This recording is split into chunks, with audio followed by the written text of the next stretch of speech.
Hi, I'm Richard Byrne. In this video, I'm going to show you how you can adjust the image search setting in Adobe Spark. I just published a video about making videos in Adobe Spark, and I left out this one little bit about image search.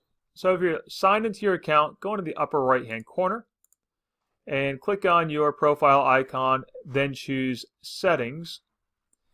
Down at the bottom, you can choose your image sources. By default, Adobe Stock should be turned on, and by default, Flickr will be turned off. Now, if you turn that on, you can expand the number of pictures that will be returned when you use the integrated image search. I need to point out that this will not bypass your school filter. If your school blocks Flickr, this will not provide you with any additional imagery.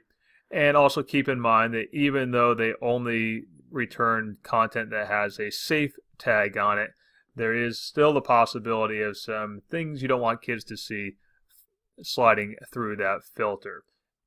So if you want to use it at home for personal use, you can certainly turn on Flickr and have a lot more images available to you.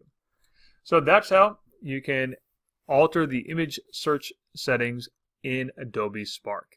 As always, for more tips and tricks like this, please check out freetech4teachers.com and practicaledtech.com.